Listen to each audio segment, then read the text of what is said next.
Everyone. तो आपका paper, आपको पता है कि आंसर की चैलेंज करने की डेट आ गई है। तो आपका लास्ट डेट आई थिंक कल है, 8 तारीख को। तो बेसिकली हम इस वीडियो में थोड़ा सा पेपर का जिस्ट देखेंगे और फिर जब पेपर को थोड़ा सा एनालिसिस करेंगे उसके बाद मैं आपको बताऊंगा कि कौन से क्वेश्चंस में बेसिकली आपको चैलेंज करना है क्वेश्चंस को, ठीक है। और उनका पॉसिबल सोर्स भी मैं बताऊंगा, ठीक है। तो आप वीडियो के अंत तक बने रहिए। तो पहले हम देखेंगे कि क्या क्वेश्चंस का पैटर्न रहा इस पर्टिकुलर जून वाले सेशन में, और क्या पहले के जो ट्रेंड को किस तरह से यूजीसी नेट ने एक तरह से कह सकते हो ब्रेक किया है। और बच्चों का ये कहना है कि सर बहुत ही ज़्यादा उनके अकॉर्डिंग टफ आया है क्वेश्चन, और वो चीज़ मैं पहले भी बताया हूँ आपको, बट जब रिस्पॉन्स शीट आया है तो उस पे ये चीज़ क्लियर हो गया कि हाँ पहले से जरूर डिफरेंट पैटर्न पे क्वेश्चन सेट हुआ है, ठीक है। तो सबसे बड़ा डिफरेंस आप देखो कि लेट से आपके स्क्रीन पे आप देखो कि माइक्रो का पोर्शन खुला हुआ है। तो माइक्रो के पोर्शन में भी अगर पहले कुछ क्वेश्चंस आते थे तो इस तरह के, ये जो आप देख रहे हो 396 में जो क्वेश्चन है, तो इस तरह का क्वेश्चन की आपको डायरेक्ट कॉन्सेप्चुअल बेस्ड, ठीक है। इस तरह से आपको सॉल्व करने का नहीं, जो यहाँ पे 416 वाले में सॉल्व करने के लिए जैसे दिया हुआ है इस तरह का नहीं। या फिर यहाँ पे देखो आप, डिमांड लॉ को किस तरह से न्यूमेरिकल की तरह आपको कंज्यूमर सरप्लस प्रॉपर निकालना है, या फिर यहीं पे ऑप्टिमम लेवल निकालना है आपको, ठीक है। तो आपका मैथमेटिकल कैलकुलेशन बढ़ गया माइक्रो में, ठीक है। पहले क्या था कि सिंपली इस तरह के क्वेश्चन कि आपको अगर कॉन्सेप्ट पता है तो आप आंसर कर पाओ, ठीक है। तो ये माइक्रो का था। माइक्रो में और भी आगे आप देखो कि सेम यहाँ पे आपको प्रॉपरली इस गेम को सॉल्व करना होगा, तभी आप जो है पता कर पाओगे कि कौन सा करेक्ट आंसर है, ठीक है। तो ये था आपका माइक्रो। मैक्रो में भी आप देखो कि इस बार सॉल्व करना है आपको, ठीक है। जैसे 400, क्वेश्चन नंबर 400 और आपका क्वेश्चन 425, ये दोनों आपको प्रॉपरली यहाँ पे मल्टीप्लायर को किस तरह से यूज करोगे कि उसका इन्वेस्टमेंट मल्टीप्लायर 4 के बराबर आएगा, तो सॉल्व करना है, ठीक है। आप इस तरह के क्वेश्चन थोड़ा सा कम या नहीं के बराबर पूछ रहे थे, बट उन्होंने इस बार पूछा है तो थोड़ा सा बच्चों को टफ लगा है, क्योंकि टाइम लगता है ना, कैलकुलेटिव अगर आ जाए क्वेश्चन तो आपको सॉल्व करने में टाइम लगेगा, ठीक है। तो ये चीज आप देखो यहाँ पे। फिर है आपका, आप देखो मैथमेटिकल इकोनॉमिक्स, जो कि बहुत ही समय से वो लोग कम पूछ रहे थे, पूछते भी थे तो एक या दो, ठीक है। बट इस बार देखो मैथमेटिकल इकोनॉमिक्स का एक दो तीन चार, चार क्वेश्चन, ठीक है। और स्टैट और इकोट्रिक्स से भी इन्होंने बहुत क्वेश्चन है। स्टैट से तो देखो आपने, मतलब नॉर्मली पिछले 4-5 साल या इवन 10 साल के भी पीवाईक्यू को अगर आप देखोगे ना, तो इतने क्वेश्चन स्टैट से अलोन में नहीं आए, ठीक है। अगर आप देखो कि 1 2 3 4, आपका 5 6 7 और आपका 8 क्वेश्चन स्टैट से ऐसे, ठीक है। तो ये बहुत ही बड़ा डिफरेंस क्रिएट कर रहा है पिछले जो यूजीसी नेट के एग्जाम्स हुए हैं और इस बार के एग्जाम्स में, ठीक है। कई बच्चों का तो ये क्वेरी आया कि सर हम पूरा क्वेश्चन भी नहीं कर पाए, मतलब उनका 6-7 क्वेश्चन छूट गया। जबकि आपको पता है यहाँ निगेटिव मार्किंग नहीं होता है, तो एटलीस्ट ये इंश्योर करना था कि आप सारे क्वेश्चंस में टिक आउट करके आओ, ठीक है। तो बच्चों का ये भी क्वेरी बहुत रहा है कि सर ये चीज़ भी हुआ, सर टाइम ही नहीं रहा। तो उनका जो कंसर्न है वो बहुत ही जेन्युइन है, क्योंकि आप क्वेश्चन के पैटर्न से ही समझ पा रहे हो कि आपको प्रॉपर सॉल्व करना था क्वेश्चन, ठीक है। फिर आपका इकोट्रिक्स में भी आप देखो कि इकोट्रिक्स से भी लगभग 4 या 5 4 क्वेश्चंस पूछ रखे हैं इन्होंने, ठीक है। इंटरनेशनल इकोनॉमिक्स में बहुत ज़्यादा इन्होंने कुछ ऐसा नहीं किया है, पहले के ही जैसा लेवल में बहुत ज़्यादा डिफरेंस नहीं है, ठीक है। तो फिर ये इंटरनेशनल इकोनॉमिक्स में बहुत ज़्यादा आपको डिफरेंस नहीं है। फिर आपका ग्रोथ एंड डेवलपमेंट, ये भी आपको जो हमने पढ़ाया था वो सब ही आया है, कोई बहुत ही यहाँ पे भी डिफरेंस नहीं हुआ है, ठीक है। आप देख सकते हो।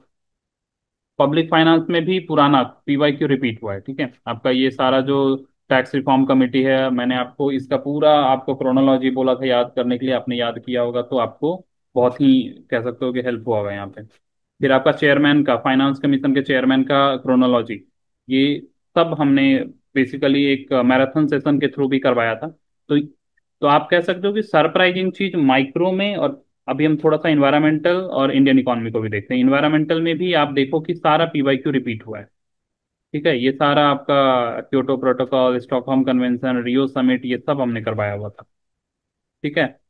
फिर है आपका एक्सटर्नैलिटी का कॉन्सेप्ट, ये भी बहुत ईजी है आपको। ये सारा repeated question, inverted you hypothesis, sustainable development की बात जो है यहाँ पे, आपका कॉन्सेप्ट ऑफ इफिशियंसी के रिगार्ड में ये सारा रिपीटेड क्वेश्चन है। ट्रेजरी ऑफ कॉमन्स, सॉरी, यहाँ पे आपका सारा ये सब कराया हुआ था, सस्टेनेबल डेवलपमेंट, ब्रंडरफ्लिट कमीशन होगा, ठीक है।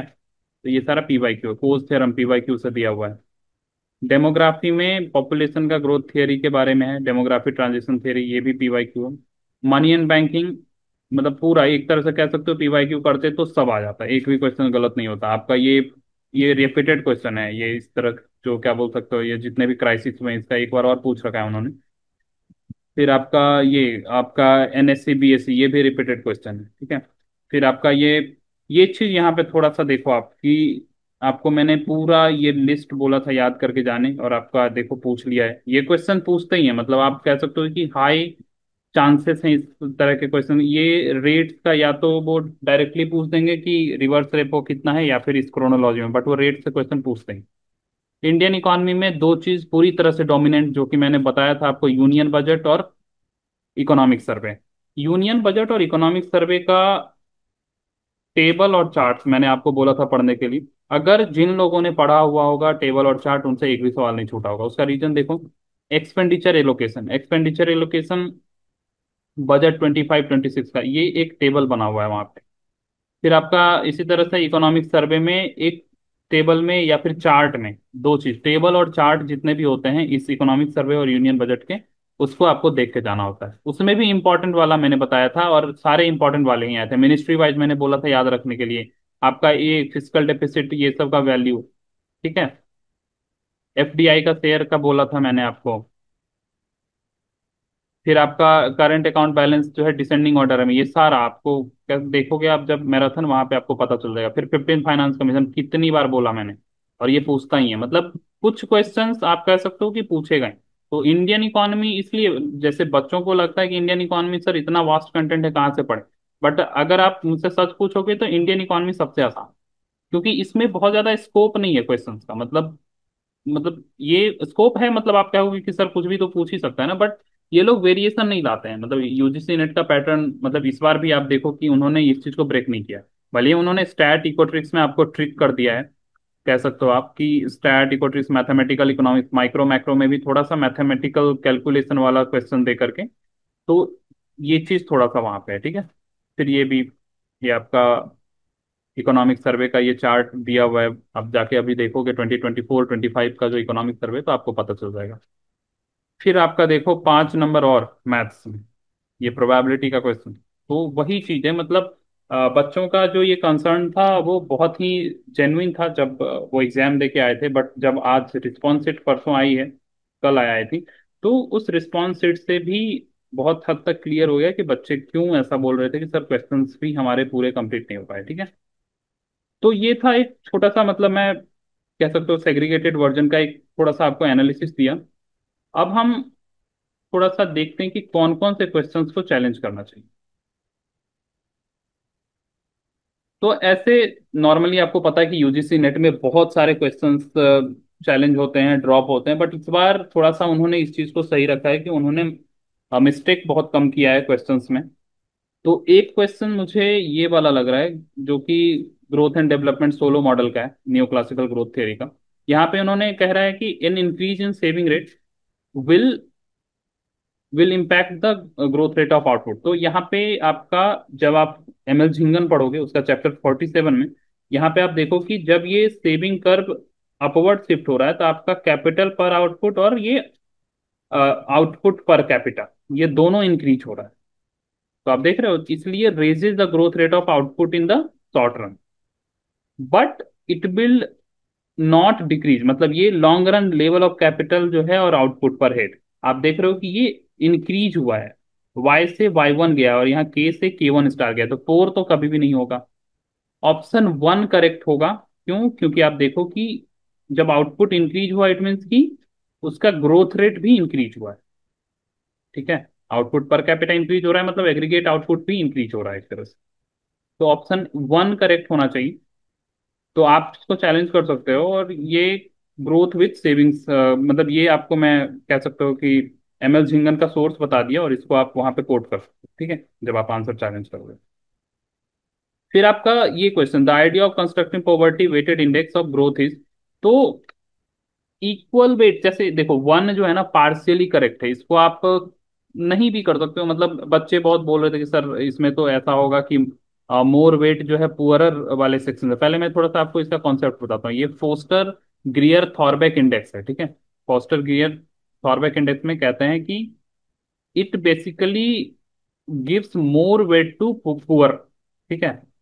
पुअरेस्ट इंडिविजुअल को ग्रेटर वेट कह सकते हो प्लेस करते हैं, और जो रिचर पीपल हैं उनको लेस वेट। बट अल्फा जो है यहाँ पे एक तरह से वेटिंग क्राइटेरिया है, तो अल्फा ग्रेटर देन जीरो होता है, ठीक है। तो यहाँ पे आप देख सकते हो कि ये कह रहे हैं कि if alpha is low then the FGT matrix weights all the individual with incomes below Z रफली द सेम। इसीलिए आंसर जो है वन करेक्ट होगा, ठीक है। तो ये बस ये आप चैलेंज नहीं करो, ये बच्चे क्वेश्चन उठा रहे थे इसलिए मैं इसको क्लियर कर दिया कि ऑप्शन ए करेक्ट है। एटलीस्ट लगा हुआ है ये यहाँ पे, एग्जैक्ट तरीके से नहीं कह रहा है कि to give you equal weight. सिर्फ इक्वल वेट ही नहीं, एटलीस्ट इक्वल वेट, मतलब इक्वल वेट हो या फिर ये चीज की पुअरर को ज्यादा और रिचर वाले को लेस वेट प्रोवाइड करो, ठीक है। फिर है आपका ये क्वेश्चन। ये क्वेश्चन आई थिंक ड्रॉप होगा, इसको आप चैलेंज कर सकते हो, क्योंकि अगर आप इस क्वेश्चन को देखो तो यहाँ पे इन्होंने कहा नहीं है कि आइदर मैक्सिमाइज और मिनिमाइज का कॉन्सेप्ट, मतलब उनका आप श्योरिटी के साथ नहीं देख रहे हो कि कह रहे हैं कि अगर मैक्सिमाइज या मिनिमाइज वो कह देते तब जाकर के हम इस क्वेश्चन को सॉल्व कर सकते थे, ठीक है। तो यहाँ पे उस दिन दोनों चीज में से कोई भी चीज इन्होंने नहीं लिख रखा है, इसलिए आप कहोगे कि ये क्वेश्चन ड्रॉप होना चाहिए। तो बाकी आप देखो कि इस बार बहुत ही सही पेपर है, थोड़ा सा डिफिकल्टी लेवल बढ़ाया है इन्होंने, बाकी क्वेश्चन में मतलब एरर बहुत कम है, ठीक है। तो आप दो क्वेश्चन ही देखो कि इस बार चैलेंज करने लायक है, बाकी सारा जब मैंने पूरा एनालिसिस किया है तो मुझे नहीं लगता है कि कोई भी क्वेश्चन और दिक्कत है। तो थोड़ा सा कट ऑफ पे बात कर लेते हैं। पिछली बार तो थोड़ा सा वेग तरीके से बात कर रहे थे, कि मतलब थोड़ा सा आप कह सकते हो ट्रेंड के हिसाब से हमने बात किया था, बट इस बार अगर आप जनरल के कॉन्सेप्ट में मैं बात करूंगा तो तीन है हमारा: जेआरएफ, आपका नेट, और पीएचडी का कट। तो जेआरएफ आपका, मुझे अब ऐसा लग रहा है कि 180 टू 200, ये वेरिएशन, मतलब 180 से ऊपर वाले भी सेफ कह सकते हो, मतलब हो अभी, ठीक है। ये बहुत हद तक दिसंबर 2023 के ट्रेंड को फॉलो करेगा, ठीक है। दिसंबर 2023 में जो हुआ था पेपर, उसको कह सकते हो कि उस कट ऑफ वाले रेंज को फॉलो करेगा। उसी तरह से 20-20 मार्क्स को आप नीचे करो, 160 टू 180, और यहाँ पे 140 टू 160 पीएचडी का कट ऑफ। तो ये तीन कट ऑफ आपको इस क्वेश्चन को देख करके मुझे ऐसा लग रहा है कि यही कट ऑफ रहने वाला है, ठीक है। बाकी आप आंसर मतलब क्वेश्चन चैलेंज करने के लिए आप इस चीज को देख सकते हो, इस दो क्वेश्चन को चैलेंज कर सकते हो। बाकी और किसी क्वेश्चन में मुझे एरर नहीं लगा, तो आप देखो और आप इस चीज को कर सकते हो, ठीक है। Thank you.